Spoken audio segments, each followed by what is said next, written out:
On this episode of Get Real with Gab, I'm talking with Robin Horrex, founder of the agency MBC and co-founder of the award-winning gin Blowing Stone. I really love this episode because we're discussing how he started in business, some really key takeaways around why financials are important, and then how he's transitioned from being a founder into a co-founder. So grab a coffee, and I really hope you enjoy this episode of Get Real with Gab.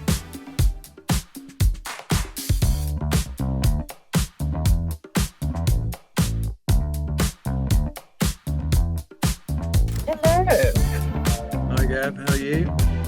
Good, how are you? Yeah, very well. How you been anyway? Thanks for popping on. Yeah, no, I just had a last weekend, a long weekend in Vegas. So that was an interesting weekend. We did a lot. It was good. Yeah, really good fun. Yeah. Did you go to the John Wick? They've got like this John Wick experience apparently. I really missed that. No, went to the Mod Museum, which was that was interesting. And they've got a speakeasy underneath where you have to bang on the door and a little slider opens and you have to give a password to get in. Did you know the password? Well, yeah, I had to look it up on the website. Yeah, so and it's a really sort of it's a guy, and it's all a bit of a theatre really, and you know he says, "What's the password?" and in a really sort of like thick New York accent, you know, and the password was take the cannelloni, take the cannoli. So we had to do it back, obviously in a bit of an accent as well. So we're going, take the cannoli, and then he slams the slider shut and the door opens, and you're in this little speakeasy, which is quite cool. Oh my God, what a great marketing gimmick that is, you know. To be honest, if you don't have the password, you're not in. You're not going in. God. They'll just slam it and you're gone, you know. It's like, come back when you've got the password. Oh my God, that's crazy. Yeah. Wow. So business is doing well? Well, funny enough, we just had one of our best months actually. Amazing. It was the end of our financial year, end of April, and it was an absolute blinder. Just a sort of a combination of a few projects coming to an end, and stuff we needed to get over the line or wanted to get over the line for our end of year, and it's been hectic in the office. I mean, the guys are working like absolute troopers, you know, while I'm swanning around Vegas. Hey, you're the boss. Why not? Hey. Yeah, exactly. Yeah, it's taken me a while to kind of get to that point, but it's all part of the journey. How many years would you say it's taken you where you can walk away? Not walk away, but walk away for a weekend or a week. I mean, never really. I still don't. I'll still be checking. It's bad, really. I guess I've tried to make a conscious effort over the last couple of years, and bear in mind, I started the business in 2006, so we're like nearly 20 years. Yeah, so we're nearly 20 years into the business, and you know, I've always been in control of all the finances, and I think that's fairly critical. Obviously, I've had bookkeepers over the years and accountants over the years that do the sort of the big stuff, the back end stuff, but the day-to-day stuff, is my remit really. So, you know, cash flow planning, forecasting, all that kind of stuff. I keep a really good eye on that.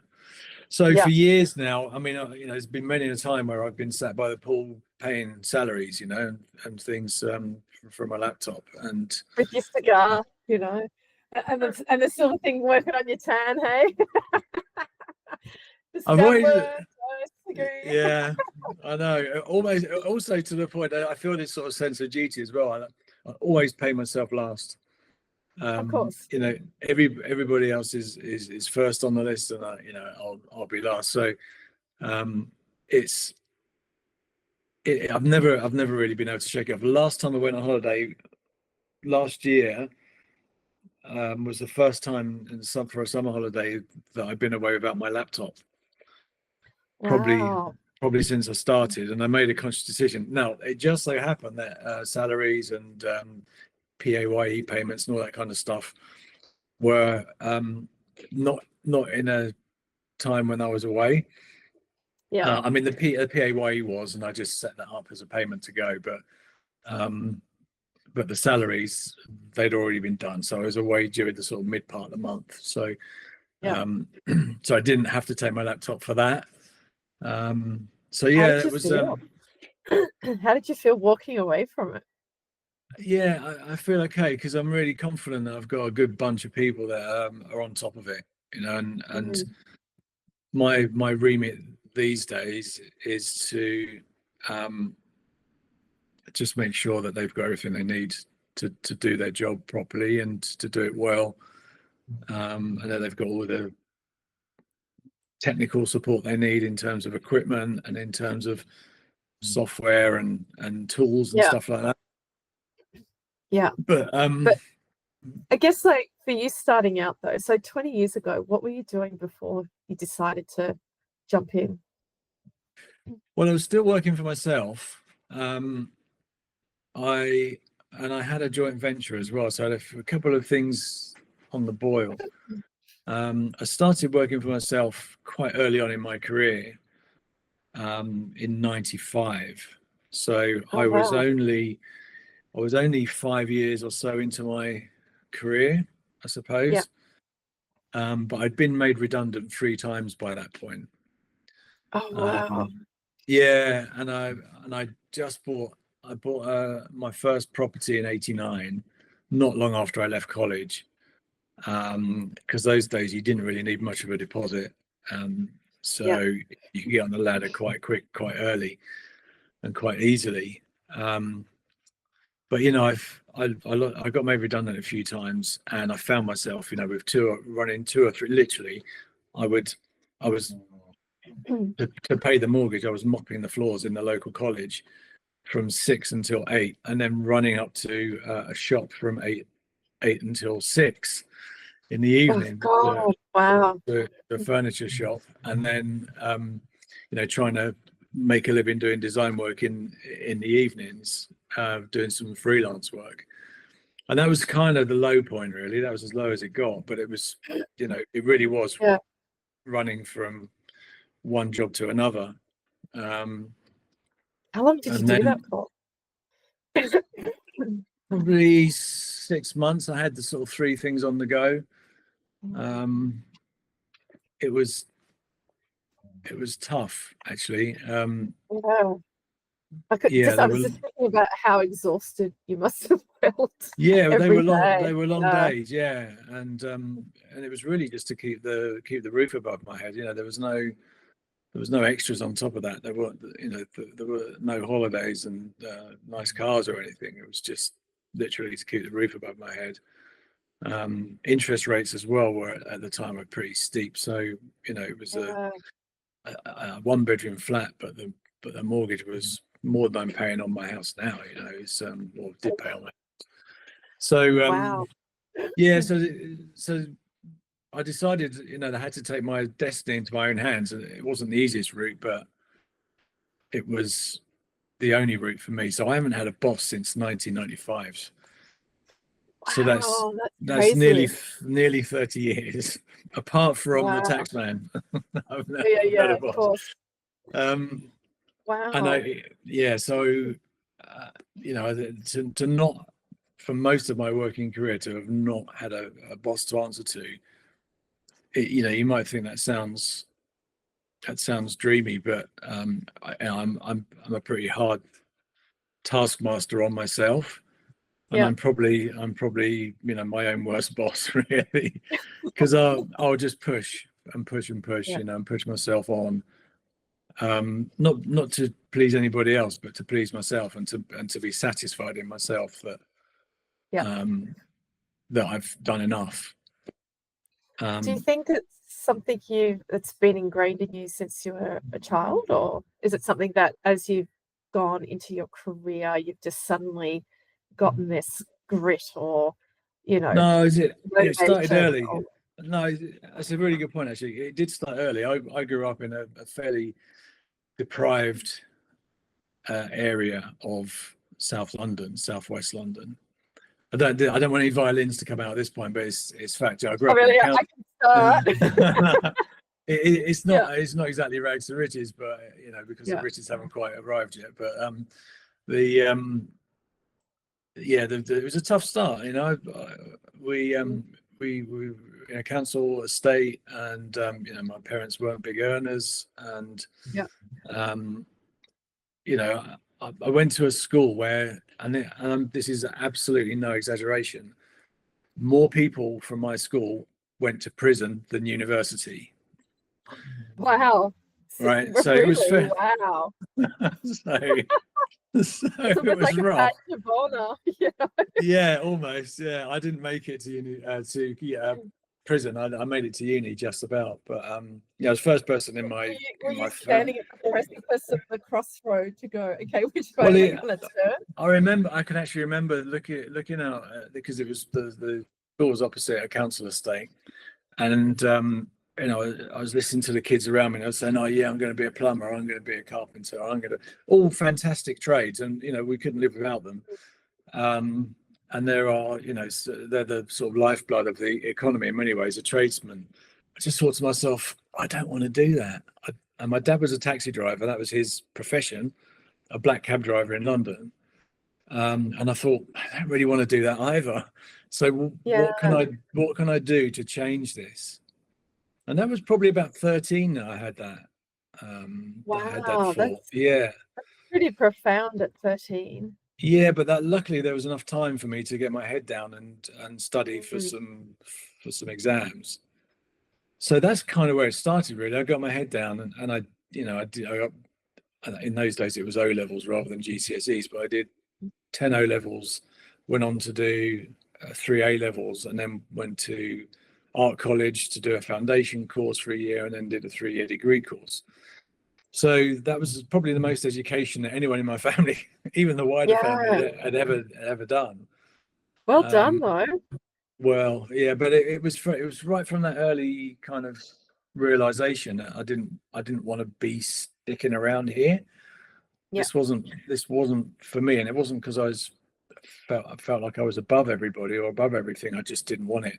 I wanted to give myself options and choices, and that's what I did, you know. So I've always had that motivation and that drive. Having said that, if it all fell apart and I had to go and live in a council house, wouldn't bother me at all. Yeah. So, well, you kind of, I guess you've got that experience, so you kind of, or a caravan, honestly, or a shed. Yeah. I was going to say I can't see you staying there for long, though. Like, given that you are so, I'm not going to say driven, but I think motivated. If that makes sense. And I think I wouldn't say I was driven, and I'm not evangelical either. You know, I don't believe in all this evangelical kind of, you know, get up at 4 a.m, hit the street running, do this, do that, and you know, have your coffee at 6 and this, and all these people that sort of say this is how I got rich or this is how I was successful. You just got to do what works for you, really, and you know, and not try and subscribe to somebody else's thinking or ethos. Just do what's right for you. And you know, my driver has been to not necessarily, you know, be the richest person that I know, but to actually be comfortable, to be able to do things that I want to do. Options. And have options. You know, and I've had those options over the years, but every single penny that's passed through my hands, I've earned. Yeah. Wow, it's really interesting. Like, just going back to finances. So way back in a past life for me, with my ex-husband, like we had businesses and all this stuff. And anyway, long story short, ended up getting divorced. I got the raw end of the deal. And it's funny, today I can't look at bank accounts. it's so stupid. I actually say to Jeremy, can you just look at it? Can we afford this? Because I think it traumatized me that much, even though I'm so conscious No, of being frugal. I've got It's something one of really those similar. Yeah. No, I have It's a like really similar trauma. thing. 2017 was a shocker of a year for me. Just before I met you then. Yeah, it probably was. Yeah, Okay. 2017. Yeah, we met, what did we, it's 2018, 2019, 18, yeah. We lost our biggest client. So the agency was up and running and had been for many years by this point. You know, we were 11 years in. Had some great clients, and one client in particular who we did a lot of work for. They just, like that, decided to use an in-house agency. They're going to bring it all in-house. No warning. And we just, like, literally the drip was closed overnight. Wow. And it was good regular, what we call churn and burn work as well. It wasn't massive projects, it was regular churn, regular burn. And it really hit us quite badly. And I tried my hardest, and I mean, we did get through it, but what I didn't want to do was lose people, because I had some really good people. Looking back, maybe I should have lost one or two to make it easier, but easier on me. But what I did was I put some of my own money back into the business to help it through. And I knew there was some other stuff coming in, but it was a really low point. And every time I got an email through that said, your statement is ready, your statement's ready. Oh God, I deleted it. I deleted it. Yeah. And I still do it to this day. I still do it. Every time an email comes in that says your statement is ready to view, delete. It's a habit, but it feels good now. It didn't feel good at the time, because at the time I was scared, you know, of whether or not you're going to survive or not. Yeah. So how did you? So what was the turning point then for you? Like, to get another customer, or what was kind of your plan? Because I would imagine it's kind of probably would have been similar to like the COVID scenario, where suddenly everyone went into crisis, and it's like, how do we keep moving forward? You know, how did you move forward when that happened? What did you learn the most from it? You know, the first thing I stopped doing was paying myself, and I also put some money into the business in the hope that one day I'd be able to pay myself back. I have, obviously, subsequently since been able to do that.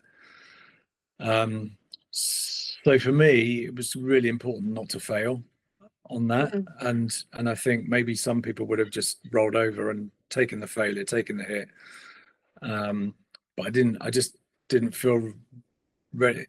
I think failure for me on a business front would have felt worse somehow. So I put some money into it. I stopped paying myself, and I got it to a point where it was ticking over. And then some new work came in. You know, I worked really, really hard on finding some new business. And it started to come back in, and gradually, you know, the new business built. And I think it's one of those, it's a bit of a cliche, but you know, the time where you need to be looking for new business is when you're busiest, and it's the hardest thing to do. But you know, I fell into that trap, that I took my eye off the ball in terms of keeping business ticking over, and because clients come and go. Having said that, we do have one client that we've been with technically, because they've actually been acquired along the way and changed their name and everything. But we've had one client since day one. Oh my God, touch wood. Like, let's just touch wood. You know, that remains. I know, yeah. You know? There's still, let's not jinx that. There's still a big client. In fact, we're pitching to them tomorrow for some new work for you know, we got a great relationship with them, and they're a really good bunch of people, and we've been with them for a long time. So I've got a question then. Why animal health? What was the big interest, or did you just fall into it? Yeah, we fell into it totally. Yeah, didn't really set out to be an animal health. When the big client that disappeared for us was Carlsberg. Oh, wow. Yeah, Yep. they just decided to use an in-house agency to bring it all in, and without warning, we lost them. But we were working for global radio or global. It wasn't just radio, but for global. So working on radio stations, identity, branding, marketing, all sorts of different stuff. But we realized that, well, again, we still do a bit of human healthcare as well. So we're not just animal health, but that's our niche really. That's where we ended up. So we just got a really good reputation in the industry. But most people in the industry, most marketeers in the industry will have come across us. We've won, I don't know, 20 odd, maybe more awards over the last 20 years. I think we've won a dozen in the last 3 or 4 years. So, but specifically from animal health marketing. So, we've got a really good reputation, which we've worked hard to maintain. And people know us. And actually, we're at a point in our lives and our life as an agency where occasionally people contact us. Clients will contact us and say, "Can you have a look at this for me?" Or we'd like to invite you to pitch for this piece of work or whatever. So it's interesting, because what would you say then is a competitive advantage? What makes you different? Because I know, and I may have spoken to you about it when I was given the task to find an agency in the UK. And the thing, and I'm one of these people where I don't like cookie cutter, I guess. And so the thing that sealed it for me when I landed on your website and I saw the Seresto advert with the Great Dane, and I've just gone, wow, that's a whole nother level to what I had seen. And look, I stalked, I don't know how I came across it. I came across all the agencies and the winners from the previous year's VMA Awards and what was submitted. And so I kind of then started to stalk people until I kind of found you. I know there was 2 other agencies I interviewed as well. But what do you think makes you different from all the other agencies out there that are dealing with your areas, I guess? I think we're really good at making a really, really complex solution, if you like, creative solution, look easy. So we'll take very often, what we're talking about, and especially talking to vet professionals as well. Very often, it's not just pet owners; it's also vet professionals as well. So some of it's very much B2B. So we cover B2B and B2C. But first of all, we'll push them, and we'll take them to the edge. One of our biggest nemesis is who turned out to be an advocate of ours in the end, or more recently, was one of the technical guys. He was a technical vet, and his job was to protect the brand, their brand, the client's brand, and to make sure that we didn't say anything that we shouldn't say, that you can't say it's the best and it's the only and all this kind of stuff. But from a really, really technical perspective, and he would very often be in the pitch presentations when we pitched new work. And he was our nemesis, and for a while it was like, that guy, he's such a pain in the butt. But what we did was worked with him, and we got it to a point where he was happy and we were happy that we got something that was right on the edge of the envelope. And to know our biggest buzz was when a new piece of work went out into the marketplace was to get a challenge from one of the competition, because we knew that we'd got them right up the nose when we got that challenge. And Yeah. you know, when we heard from the technical guy, said, "Oh, we've got a letter from such and such, you know, one of our competitors saying you can't say this," and we're going, "Well, we know that we can." And he's like, "Yes, we do know that we can, so we're okay, you know, but we've got right up their nose, so we've hit them where it hurts. We've nailed it, you know." So we've launched products, and two products actually have gone straight to number one in the products. Wow. Yeah. Well done. Yeah. Clicks So all the yeah. way. Woo, woo, woo, woo. Yeah. So Awesome. Celebrate the yeah. wins. Yeah. Amazing. So you know, what makes us different, I suppose, that is one of the things. On the other hand, we've had people that have said, you know, you got to stop pushing back the whole time. You got to stop pushing back. But we're like, it's part of what we do. We'll kind of just take something to the very edge of where it can go creatively, from a messaging perspective. So you've got the ultimate message there, and also try and make it as crystal clear as possible. So yeah, that's, and I think also our customer service is fantastic. The client services team that we've got are brilliant. They're just brilliant. Yeah. And they take everything, they treat everything like it's their own. They're a great team. They work together. They cover each other's backs. They'll take stuff on if someone's really under pressure to, you know, with a particular heavy workload or whatever, and they really, really care about doing the best job possible. Really communicative. Great comms with the clients, build relationships with the clients. I think client services is probably underlying the key to it. Yeah. But also from a creative perspective, it's that taking everything just as far as it can go. So how do you think, or what did you do, I should say, to get your team to buy into that?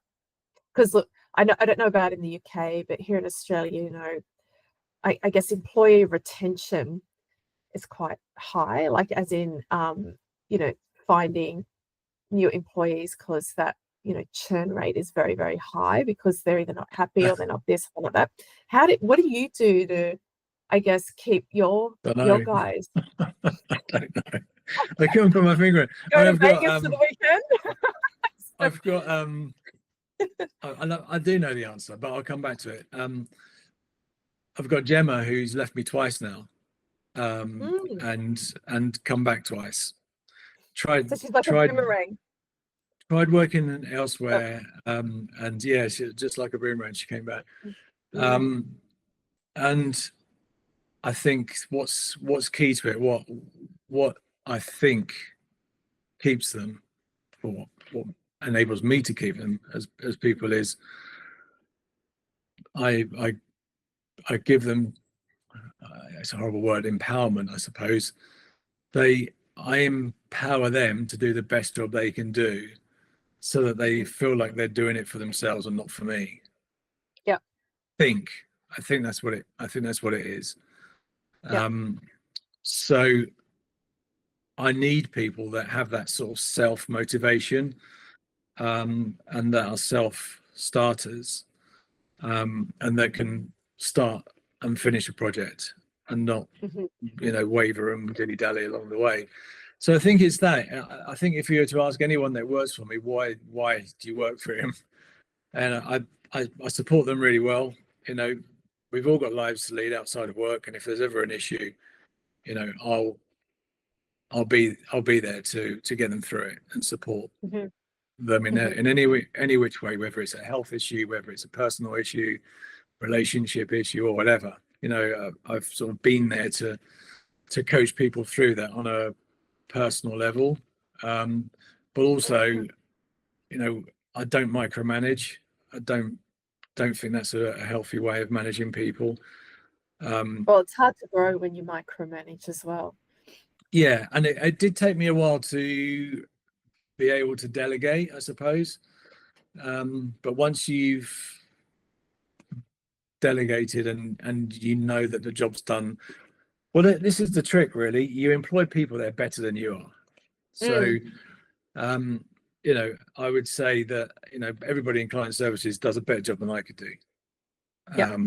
And everybody in creative at the moment, I mean, maybe back in the day I might have been a little bit sort of fresher and faster, but at the moment everybody in that team is better than me.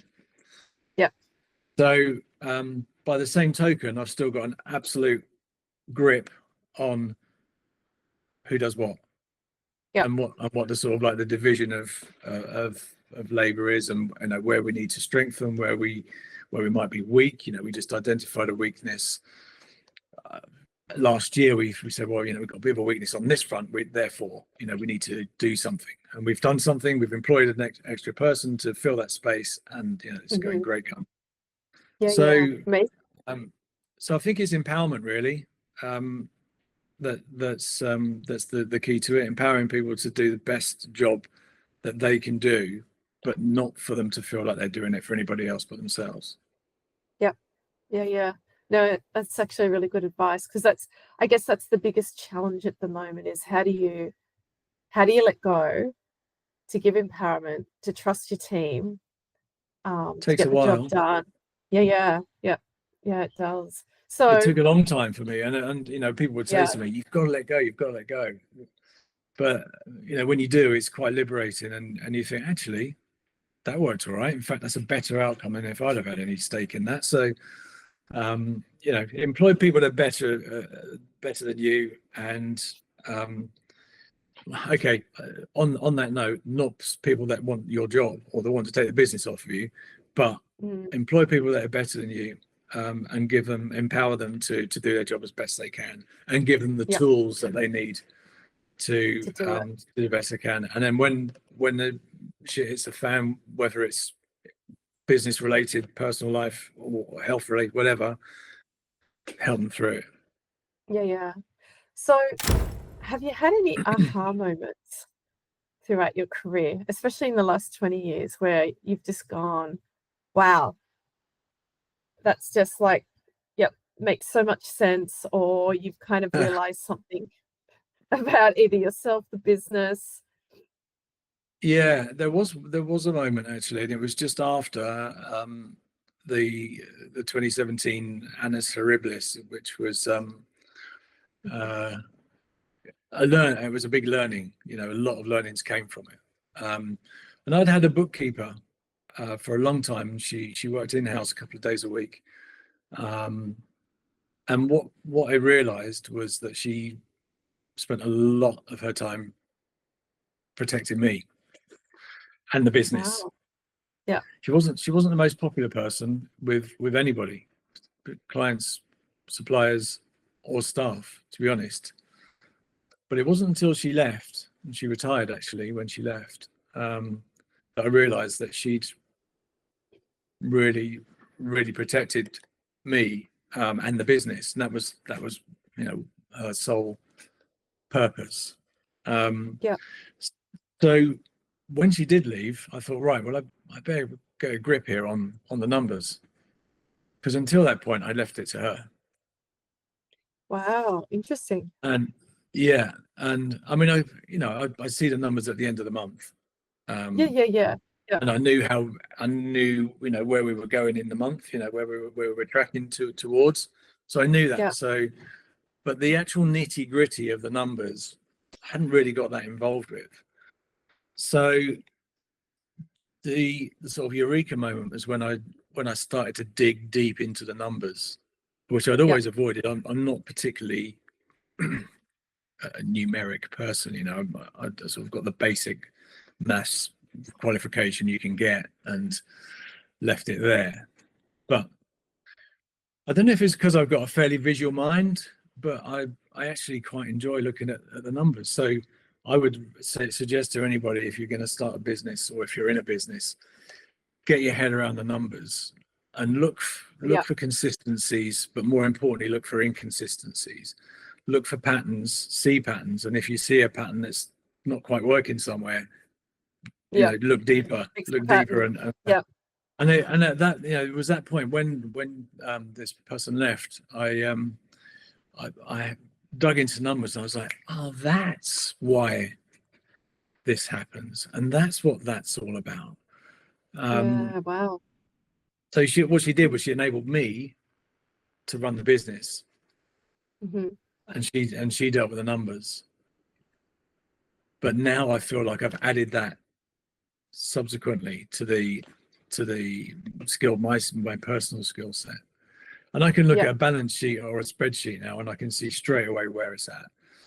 Yeah. And I can scan my P&L in seconds and spot something that's not right. So it's interesting you say that. I can do that for all the businesses I deal with. I just can't do it for me. It's like, You're right. Jeremy, you just look at this and just tell me that everything's okay. I don't know why. That's got to be down to self-confidence or something. You just need you need to take the plunge. You need to do it, and actually you'll think that wasn't so bad. It's, you know what it is, because look, the situation was with my ex-husband, again, we could get the violins out. He ended up, we had like franchise, we had obviously it was going really, really well. He caught up with old friends, got into drugs, everything spiraled down. But then it ended up that he was embezzling money out of the business. And then because we had joint accounts, racking up bills, and basically it got to the point where I'm trying to keep this business going. I had banks chasing me. I had, you name it, everyone chasing me. It's a horrible feeling. Yeah, and because my name was on everything, they came after me. And then I had him basically threatening me, I need money for this, otherwise I'll do this. So I was in a really crap situation. It cost me over 300,000 to get out of it, that I didn't have any money. I think the first, like at one point I was living out of my car. Like that's how bad it was. Wow. And I think this is like back in 2000 and just before you started your business, 2004. So right. I was like 32, like, and just like, wow. it was just nuts. Yeah. And mind you, living out of this, like, it was like this old Nissan, like 1974 shit box that, I was waiting for it to just blow up at any stage. Like that's how bad it was. But all I could afford was a $500 shit box, Yeah. But from that, and because it was, I think, just so traumatizing for me, and I ended up employing a financial institution to help me get out of the hole. And it took about 3 years, but I was working 7 days a week for 3 years to get myself out of the hole. And I think since then, like I couldn't actually, even with my finances, my own, like I'd bought a property, they helped me do all of that. I'd ring them and say, can I afford for you to send me $500? I was literally living off, and still to this day, $500 a week. Yeah, I pay all my bills. I pay everything with that money, because I guess it's so ingrained in me to do things frugally. You don't need, excess, and I treat the business that way. But I just get Jeremy to look at the account. Well, I mean, that sounds like a bit of a sort of a deeper hole to the one I found myself in 2017. Oh my God, yeah, like totally different. I know, but it's like, and even to this day, I have no problem looking at businesses' accounts and looking at P&Ls and doing financial forecasting. Like I actually really love looking at the numbers. But just can't do my own, which is the worst thing as a business owner that you do. But that's where, I've got a great husband that sits down with me and says, "Righty, Gab, let's look at the numbers and do it that way," than me doing it. So really interesting. It is, but you can, you've been scarred, and I totally appreciate that feeling, that where you have been scarred. But then again, a bit of a cliche, but if it doesn't kill you, it's made you stronger, right? Yeah, exactly. Yeah, it's totally changed my perspective on even how I do business. You know what I mean? Because again, I'm very, very lean when it comes to, okay, if we don't need it, we don't get it. If, you know, because there's always going to be luxuries you want in your business. But again, 100%. it's like, do you actually really need it? Let's just do the tools that you need to grow or to get started, rather than buying it for the sake of buying it. So, because that's what everyone else does. So I'm very frugal in that sense. So, but I guess No, for you, you know, now that you've kind of you've had this, you know, beautifully chugging along established business, and then, you know, a couple of years ago you decided to jump in the deep end and do it all again with a different business. How have you found that experience with your gin distillery business? yeah, that's been a different experience altogether, really. So it was an interest, it was a hobby. I started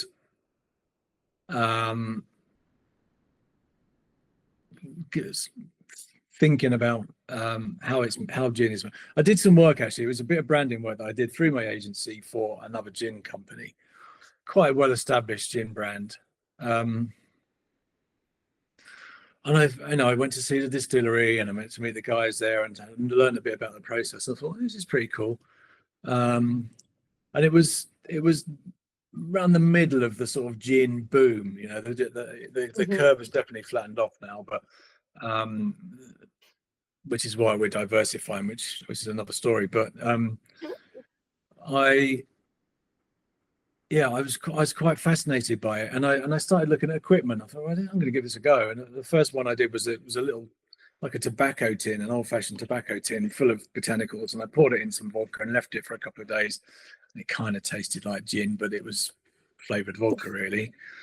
And it wasn't very satisfying. So I thought, well, you know, you need to be distilling stuff so that it's not. I mean, there are bathtub gins which have got, you know, lots of oils in them and stuff, and it's made in that way. You just soak it. But I wasn't particularly satisfied. I'm a bit of a purist and a bit of a perfectionist, and I wanted to look at ways to make gin properly. So I bought a with a mate, actually. He was quite interested in it too, and we bought a tea urn. You know, those big 25-litre tea urns, because they're a hot plate on the bottom. And we bought some really cheap and nasty vodka from the supermarket, which was like 37.5% proof, as cheap as you can get. And we used that as a sort of a base spirit. And then we got this sort of copper top, which fitted onto the top of the tea urn, and a little condenser unit, and connected it up to the tap in the kitchen, and started to actually distill gin. Wow. And you know, we tried hundreds of different types of botanicals, and you know, we were researching different stuff, that we were picking stuff out of the garden and putting it in, you know, and trying everything, and it just grew from that. And then we decided to go into business. And he lived in quite a big house with a stable block, so we said, well, let's convert the stable block and make that a distillery. Did a lot of work on that, and for one reason or another, it didn't work out. So I had the start of a really cool business. I've done a lot of work to try and get it to a point where it was ready to go as a business, and then I had to find a new home for it. So another guy who was a like out and out sales guy was also interested. He'd been sort of circling around, and I've been having some conversations with him, and he said, well, I'm really interested too in, you know, being involved in this. And he had a job. We all had jobs. So we needed somewhere to put our equipment. There wasn't much equipment at the time, but we needed somewhere to base ourselves. And his next door neighbor had just been made redundant after 25 years as a business consultant. He was looking for something to do, as the next project. Anyway, long story short, we all got together.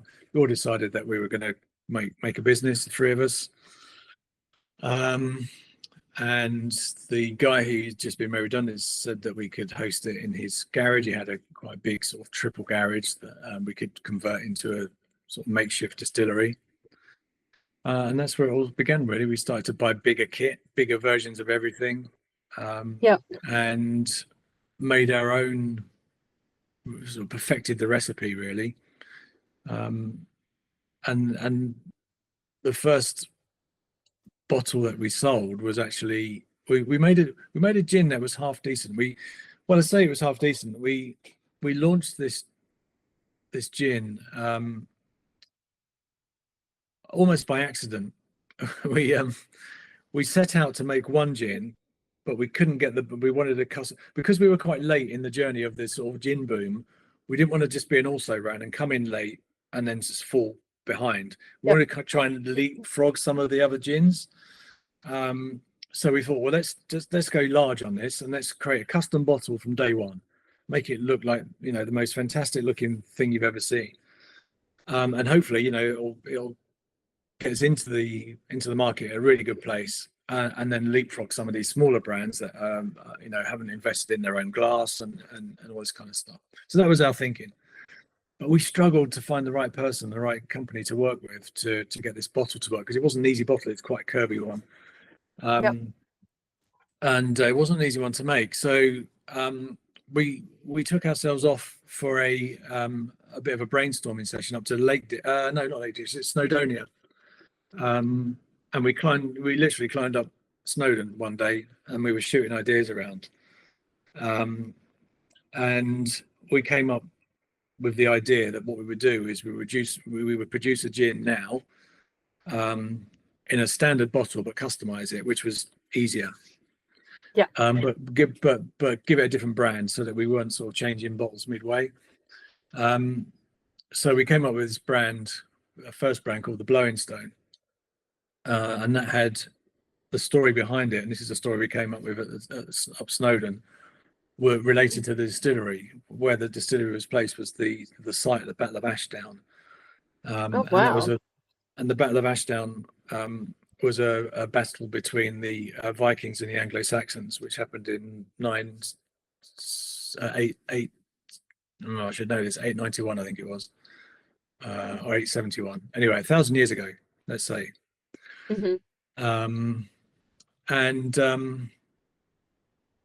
The story was quite a rich story. It was, you know, within spitting distance of where the distillery was.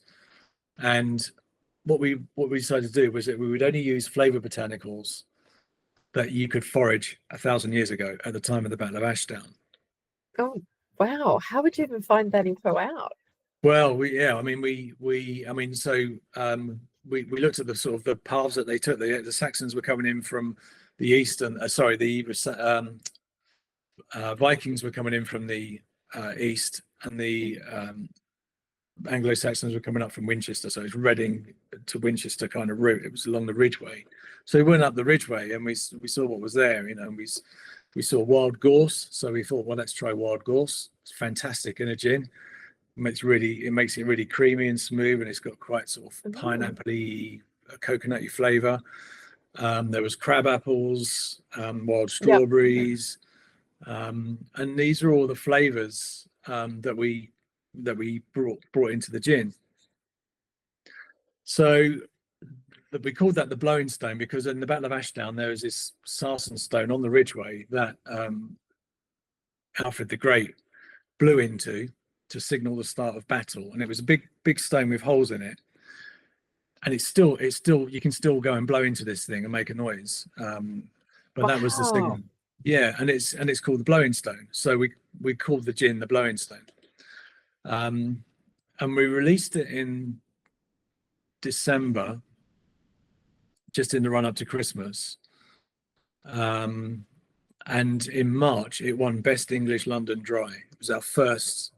Well done. I know. So we thought, hang on a minute, we can make a decent gin. It was a country. it was the country winner for London Dry gins, and we found out that the category was like 800 gins. Holy cow, that's Yeah, incredible. I know, because the gin market is, in the UK, is just, there's so many small guys, making stuff. I Anyway, wouldn't have best even thing, thought that. Yeah. yeah, best English London dry. So we're like, wow, okay, we can. That kind of gave us some encouragement that we knew what we're doing. And then we found the company to make the bottle for the other brand, which is called Hawkridge, and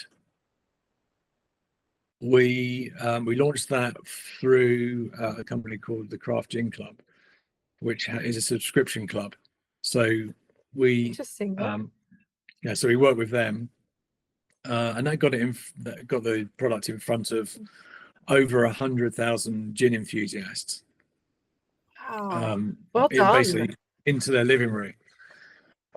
Yeah. So it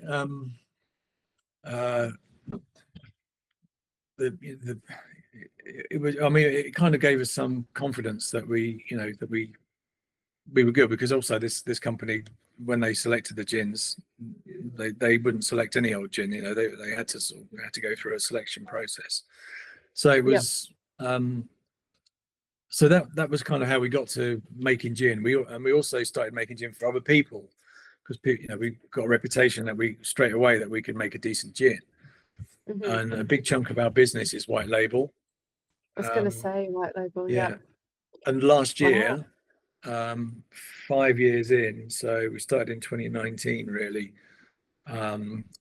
Because I remember, like, when I was over your way in 2019, you were still looking at labeling and kind of mashing it all together. So wow. We started in 2019, 2024. So 5 years into business, we moved into a custom distillery that it was a barn conversion. That's so we've moved out of the garage, put it that way. We make hundreds of gins. We make gins for celebrities. We've got a couple of big launches coming up this year, which are with even bigger celebrities. Which look are all out under for those celebrity I'll let you know when they launch. I can't talk about them at the moment. No, of course. But when they launch, I'll let you know. So we've got a big white label business. We've got own brand as well, which is gradually sort of creeping out there. I think we haven't marketed our own brand as well as I would have liked. And what's actually happened is that the two guys I went into business with are running the business day to day now. So they're and have been for the last 2 or 3 years. So they run the business day to day, and over time, I've got my own business to focus on. So I've become, I suppose, a bit more of a sleeping partner. But obviously, I keep a keen interest on the gin business, and we're now doing rum. Wow. So we've got rum, which we blend in the UK. So we've selected different rums from Caribbean islands, and we bring them to the UK and blend them. So we've got a golden rum and a spiced rum. We've got vodka. Our vodka won the Vodka Masters Award. So it's like one of the top vodkas in the world, because it's so smooth.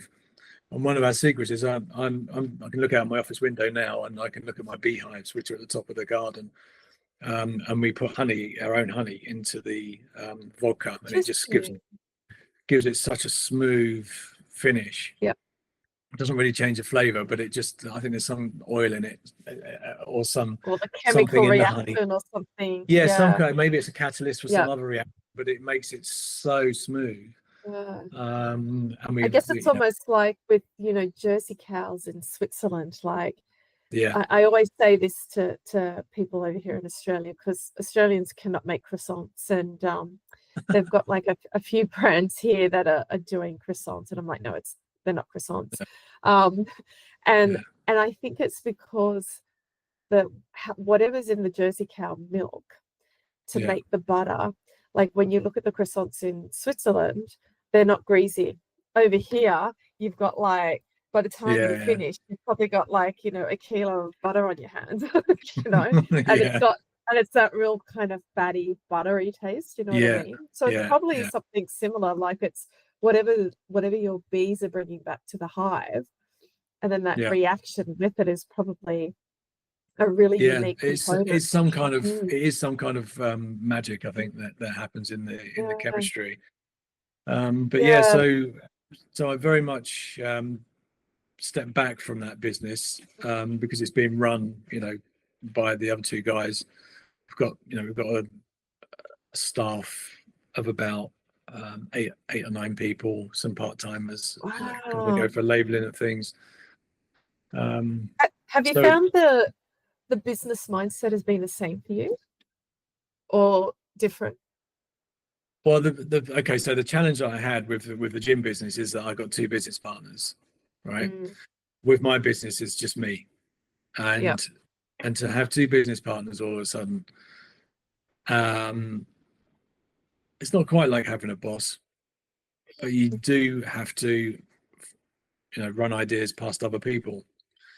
And Mm, my argument has always been about brand and marketing, creating a strong brand, but also maintaining that brand and projecting that brand and walking and talking the brand. But they have different ideas on marketing and brand.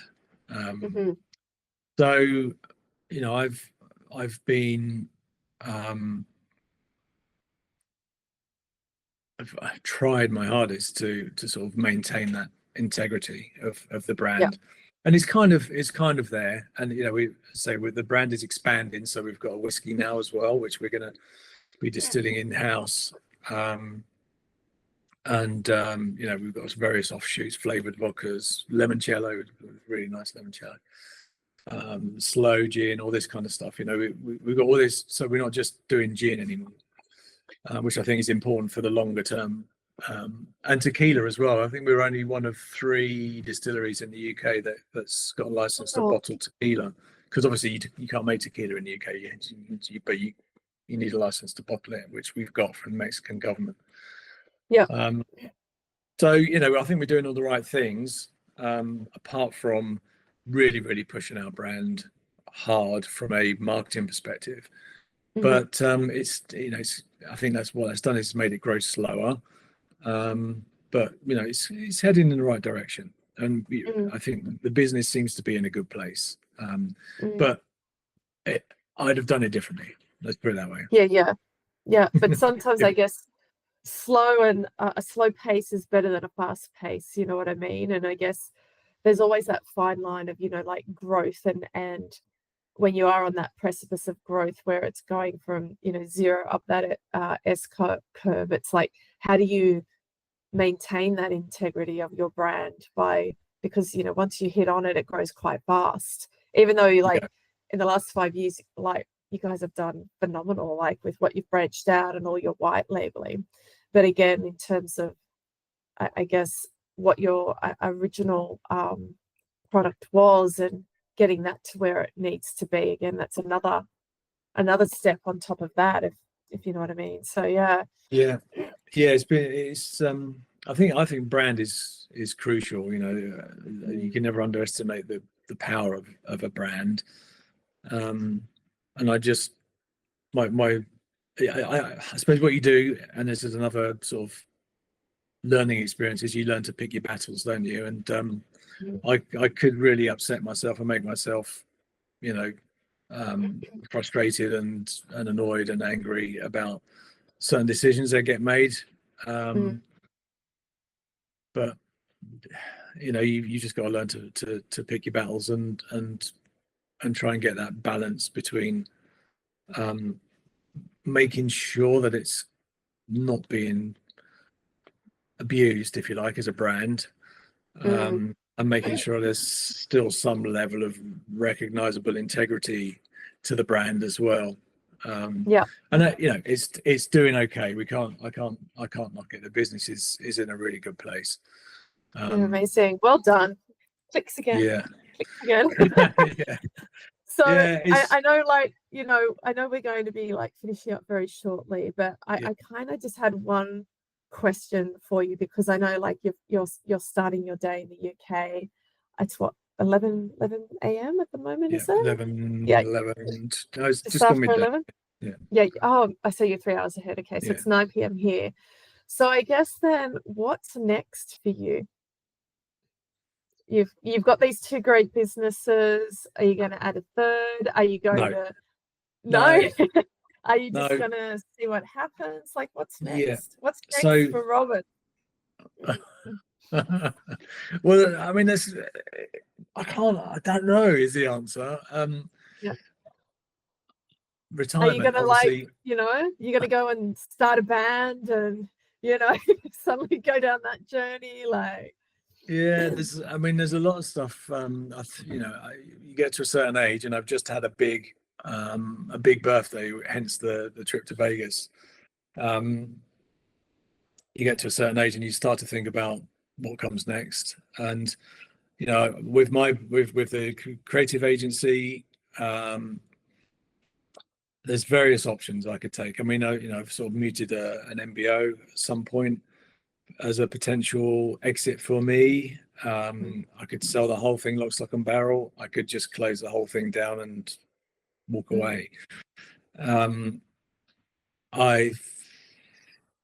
I need to make a decision on that in the next sort of 18 months or so. So the other option, Gab, is that I just keep the business there and just let it tick over and keep an eye on it. And do you know what? It's probably the way I'll go.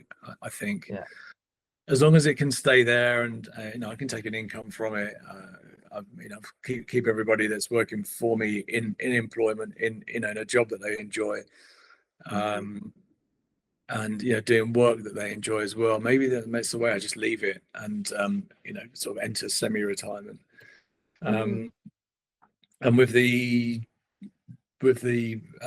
gin business or the distilling business, I think I'd like to make an exit from that now. As I'm not so involved in it, it doesn't excite me as much as it did. Certain things about it are exciting. And we always said, actually, we'd get to this magic number because in the spirits industry, an exit valuation is calculated on turnover rather than EBITDA. Yeah. So multiples of turnover, at the moment are, let's say, between 6 and 12. So we always said, look, when we get to this number, we're all gonna exit.